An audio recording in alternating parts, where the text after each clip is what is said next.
এদিক থেকে মেয়েরা কত ফ্রি, যেখানে সেখানে কাঁদতে পারে।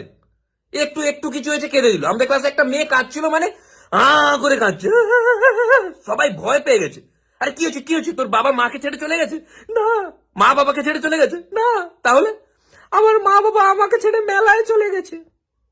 আরে এটাই ভালো, কান্না পাচ্ছে কেঁদে দাও, এত কি লুকোতে হবে কেন? হাসি পাচ্ছে যেমন হেসে দাও, কান্না পাচ্ছে কেঁদে দাও। একজন হাসি পেলেও হাসবে না, হাসির দিক থেকেও আছে এরকম। হাসি পাচ্ছে, এদের ম্যাক্সিমাম হাসি এরকম। ভদ্রলোকেরা বেশি হাসবে না, বেশি হাসলে নাকি ওটা মানে ও নির্লজ্জ হয়। এদিক থেকে এটা আবার মেয়েদের জন্য, মেয়েরা একটু জোরে হেসে দিক। এই মেয়ে হয়ে এর ছেলেদের মতো জোরে জোরে হাসছে। হাসিটা মেয়েদের দিকে, কান্নাটা ছেলেদের দিকে, ওটাতেও জেন্ডার ভাগ করা আছে। তাই ভিডিও শেষে আমি বলতে চাই, আমাকে যেন কেউ না বলে যায় ছেলে হয়ে কাঁদছিস কেন। আমার কান্না পাচ্ছে, আমি কাঁদবো, আমাকে শান্তিতে কাঁদতে দেওয়া হোক।